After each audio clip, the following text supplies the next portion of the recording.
Hiya, my name's Charlie and welcome to my channel and welcome to this video. I hope you guys are well and that you're enjoying your September wherever you are in the world.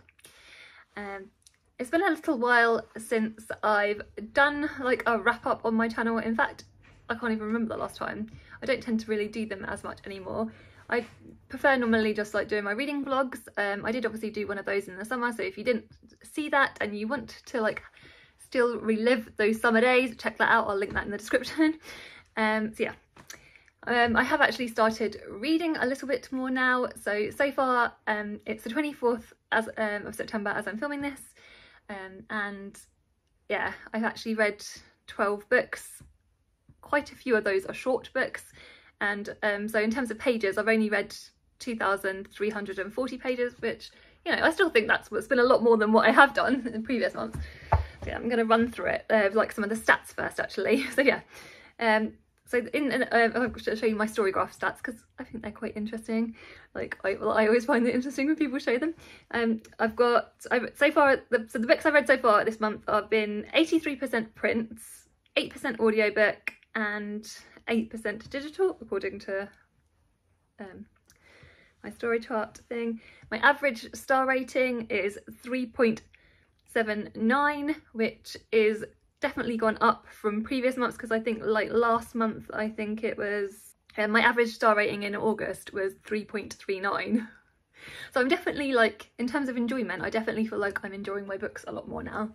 I'm still not like fully loving everything I'm reading, but I mean, maybe that's probably normal, like, anyway, for everyone. So yeah, right, I'm currently reading this month, I've read 92% fiction and 8% non-fiction. Normally, like my normal self, I normally read about 25% non-fiction, but my concentration still isn't quite there, so I'm still obviously reading more fiction than normal. But yeah, I'm happy with that. Yeah, my most read genres, it says, obviously the Storygraph genres are give or take with a pinch of salt, but I'm just going to read them anyway. I've got LGBTQIA is my top genre, then it's literary, and then it's fantasy, like, oh, Charlie, and then contemporary and middle grade. So yeah, that's that. So right, I've spoken about all that stuff. Now I'm going to get into the actual 12 books that I have read so far this month. Obviously I'm not going to go into loads of detail because otherwise this video will be like 20,000 hours long. It still may be quite long, so grab yourself a cup of tea if you drink tea, or just a nice hot drink or a beverage or whatever you choose, and we'll get started. So I'm going to go in like order of when I read them because that's just easier for me. I have got 2 booker books to talk about in here, so if you're interested in that, maybe that'll be good. If you're not, you've probably heard me sick to death of everyone talking about Booker, which is fair enough as well. But the first book I read is Cinderella is Dead by Kalynn Byron, I think that's right, and that's a queer YA fantasy, and basically in this world we follow 16-year-old Sophia who and basically it's the world of like where in their history the Cinderella story was true, and that it's been like 200 years since Cinderella met Prince Charming, and basically every year in this world they have a annual ball where all of the females have to go, or the girls have to go and go to this ball, and they have to be picked by a male suitor, and the ones that aren't picked basically get cast aside and have never heard from again. So yeah, we follow Sophia, and all she wants to do is basically marry her girlfriend. She's got a girlfriend, Erin, and she just wants to run away with her at the beginning of the book and just get married to her. And yeah, obviously, like she goes to the ball, and because she's forced to, her parents forced her to, and then sort of the adventures ensue from there, and sort of all crazy stuff happens. And yeah, it's very, very plotty, and I just really enjoyed it. It's not like, again, it's not like the best like written book in the world, but it I kept the pages turning and I wasn't bored by it, and yeah, I thoroughly enjoyed it. And I gave it like 4 stars, I think. correct myself, Charlie correct myself if I'm wrong on the screen. So that's that one. The next one is a book. It's Stoneyard Devotional by Charlotte Wood. This is the second book by Charlotte Wood that I have read, and I really do like her writing. This is one, again, that loads of people have spoken about, so actually in terms of this, I'm probably not going to talk about a huge amount. Partly because like I feel like a lot of it is like the actual context of it has faded from my memory. So our main character is sort of ends up in a convent, and there's like bodies that have like been like people that have like gone missing / bodies to be discovered, and there's like a plague of mice, because obviously which is kind of set this bit, there's a set part that's because Charlotte Wood is an Australian author, and this book in Australia there are regularly apparently these plagues of mice, and yeah so you get that in the book. Yeah, I found the book in general to be quite like almost like fever dreamy in places, and like it definitely feels like it's more of like an experience reading it than, so like that's why it's hard for me to like, I don't think it's like an easy book necessarily to talk about, but yeah, like her style of writing I really did think was really good, and there was topics in terms of it does talks about grief in this book, and those sections really did move me. So yeah, and I would read anything that Charlotte Wood brings out. That being said, I did give it 3.5 stars, but that's like a good rating for me. So it was good. I don't know how completely memorable it will be in the long run, but I was pleased that I read it. So that's that one. The next one I'm going to talk about is The Walnut Tree by Kate Morgan. This was one that I had predicted that was going to be on the Women's Prize for non-fiction this year, and obviously it wasn't, but I still read it nonetheless because I found it on Everand, so if any of you guys have got Everand, it's on there. And yeah, it's basically, you hear sort of like, we're hearing like these sort of written in a sort of again sort of like a case study style, where we're hearing about a series of women, and each of the women mentioned within the pages of this book, it's sort of talking about how their lives essentially and their stories and things that have happened to them helped change the legislation in the UK law.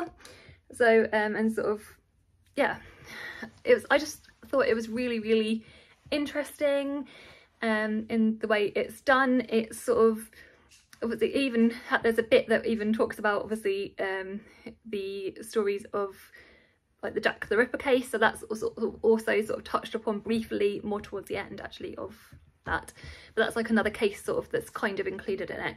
And yeah, I feel like if you guys loved The Five by Hallie Rubenhold, I think that's right, then you guys definitely need to check this one out, because it's so interesting. And again, she just really brought the stories of these women's lives,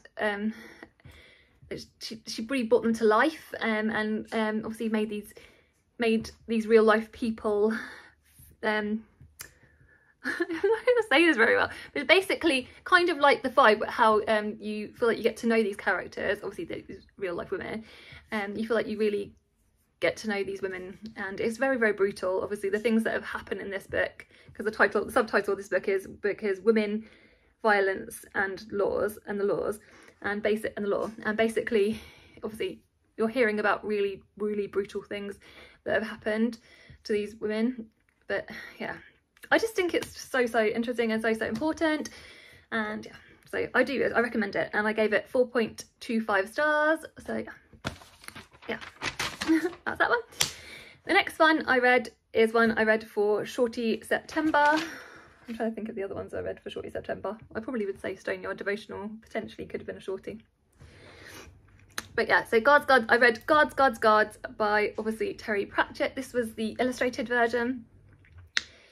And in this book, obviously we're set in Ankh-Morpork, obviously the fictional world that Terry Pratchett created.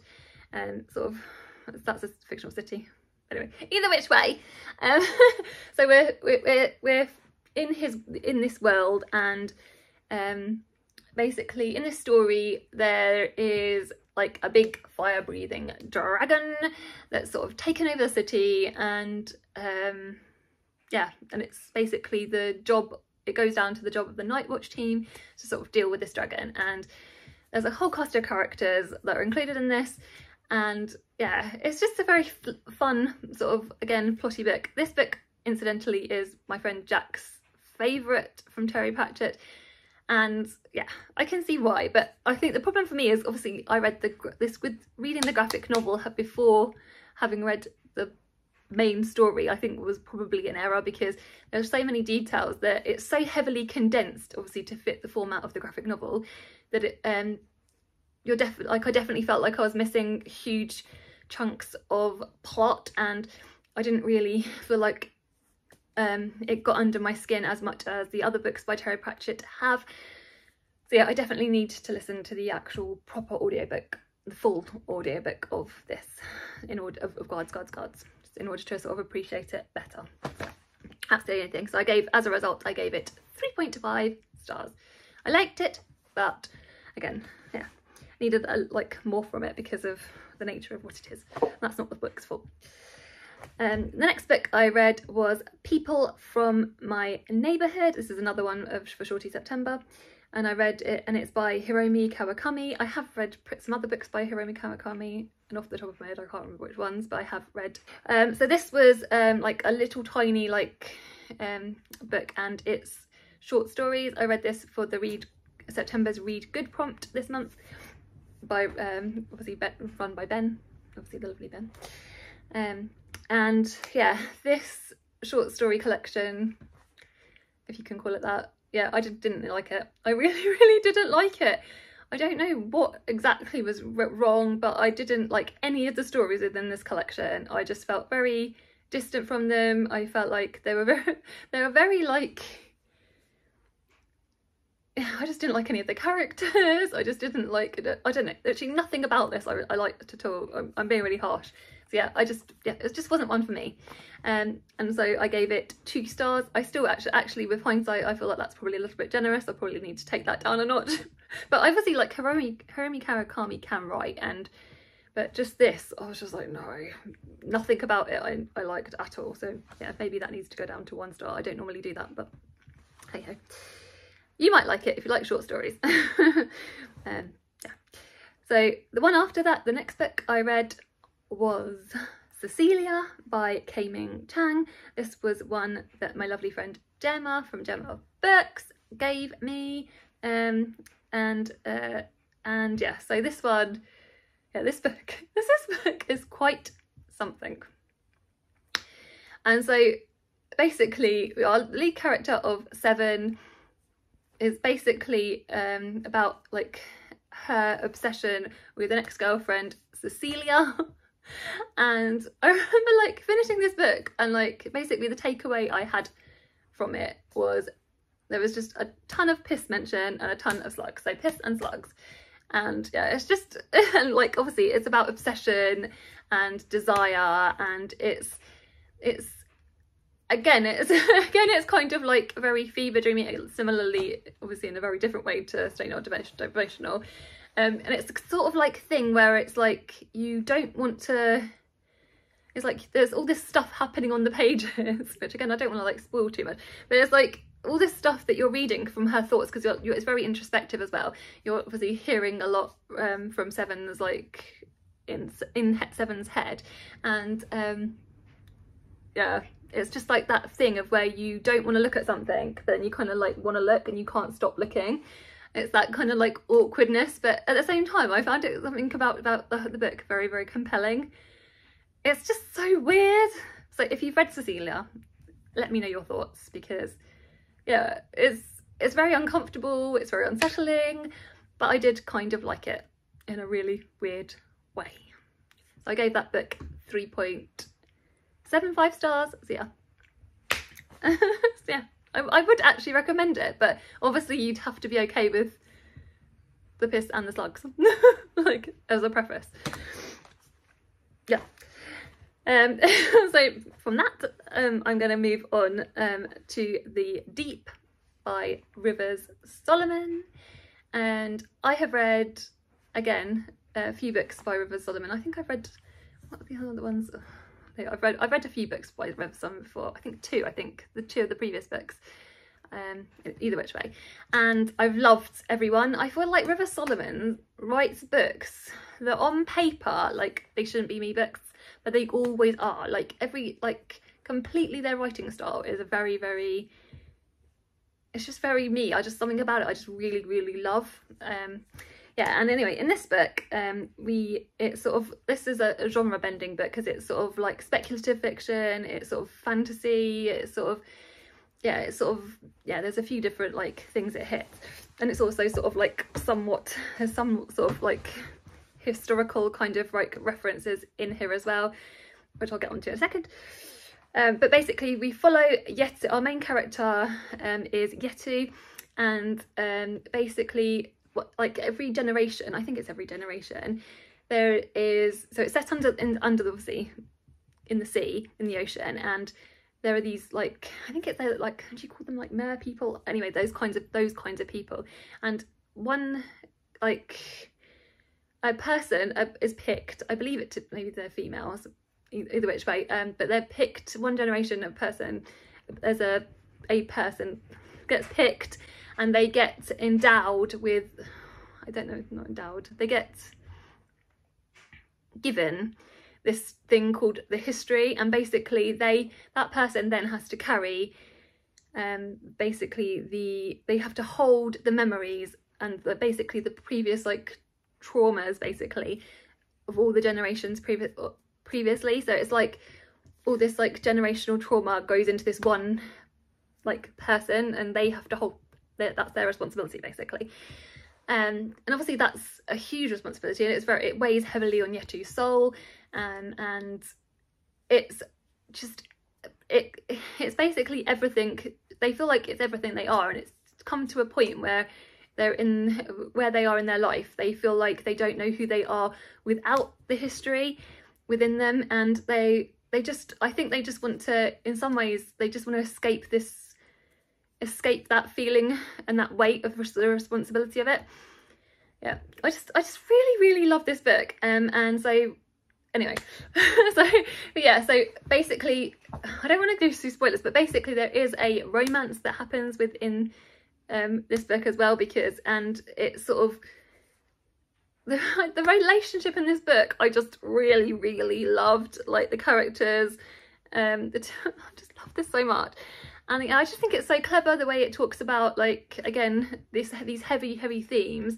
The inspiration behind this book is basically River Solomon was asked to write it through the slave traders were obviously, when they were carrying their slaves across the oceans, they obviously, a lot of the slaves would get pregnant, and those folks would end up in the ocean, or those pregnancies potentially, sorry to be triggering, would end up in the ocean. And then what it said is the mythology behind it is that those beings then turned into mermaids, and so this is what basically this whole story is basically comes from, that sort of idea and that mythology.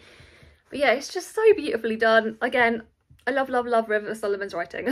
So this couldn't be less than a 4.5 stars. I mean, maybe even higher really on any another day.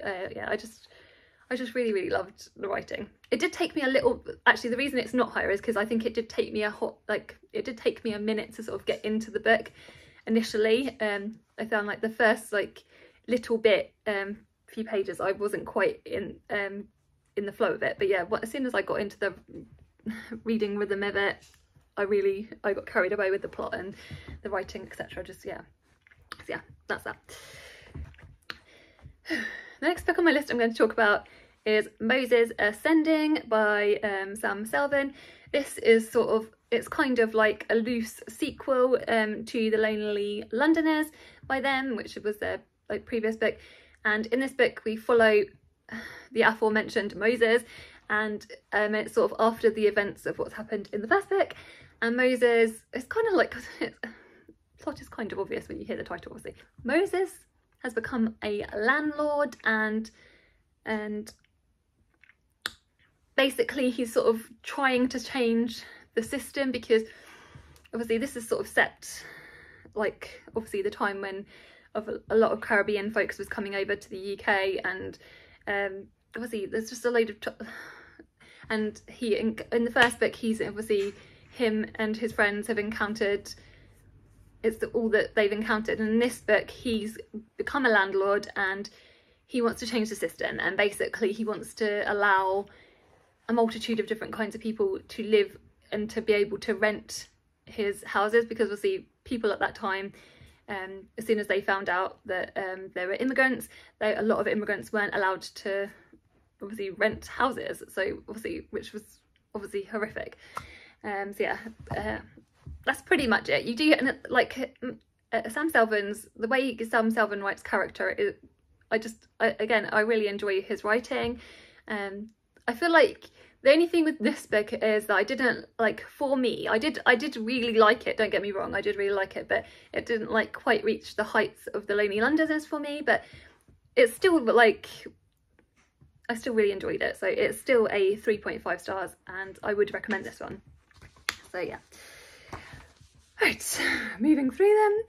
Right, the next book I'm going to talk about is Global by Eoin Colfer. I don't know if I'm saying that right, but anyway, the famous Irish author, and this book is a graphic novel, again for Shorty September. Actually, Moses Ascending was for Shorty September, and The Deep. No. Just assume if they're short books, they're for Shorty September.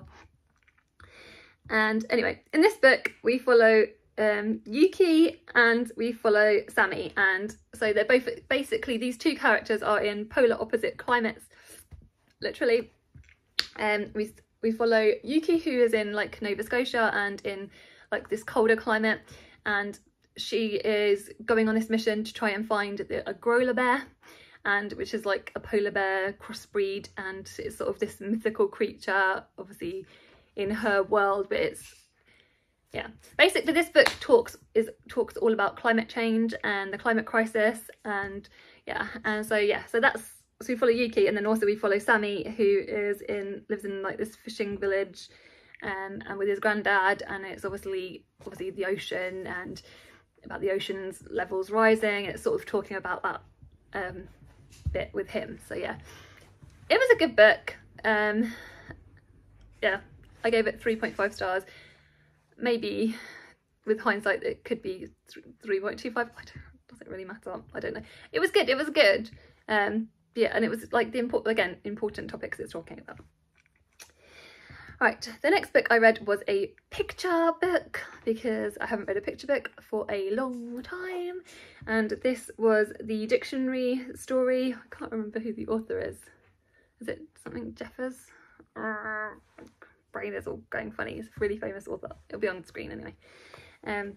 Anyway, so in this book we follow this is a picture book, but basically the dictionary wants to be like other books and have its own story, and so then as a result it brings its words to life, and yeah, an adventure ensues. And basically there's a crocodile and there's a donut and there's a lot of running, and it's just loads of fun. And I think if you've got kids, I would highly recommend it. And even if you don't have kids, and if you're like me, that you're an adult that likes reading picture books, it's just beautifully illustrated, and it really made me laugh. There's actually quite a lot, there's a few little jokes in there that I think that grown-ups, especially adults, would appreciate.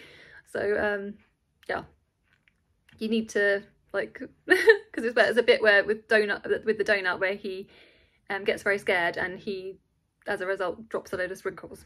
So yeah, I don't know, it just really tickled me, and I thought it was really loads of fun. So I gave that 4.5 stars because for what it was, I thought it did a really good job of it. Right, ooh, I've got 2 more books left to talk about. We've got The Safe Keep, obviously, by Yael van der Wouden, and this is another Booker book, the last of the Booker books that I'm going to talk about today. And this is set in 1961 in the Netherlands, and so it's obviously sort of post-World War. There's a lot of the tensions still being felt in this book, and we follow Isabel, and who is living in this house, and when her brother drops off his girlfriend Eva, and Isabel and Eva are polar opposite in sort of their, not polar opposite, but they're very different in their character. Their characters are very different. Obviously Isabel is very straight-laced and kind of has a strict routine and is very sort of set in her ways of how she does things, and I think she obviously comes across kind of stern to Eva, and Eva is obviously the opposite of that. And it's basically the tensions, the first big chunk of the book, obviously there's a lot of tension between them, and obviously it's how their sort of their interactions develop throughout the book. And then yeah, again, I don't want to spoil it. I'm sure you guys can, yeah, you guys will have heard a lot about this book.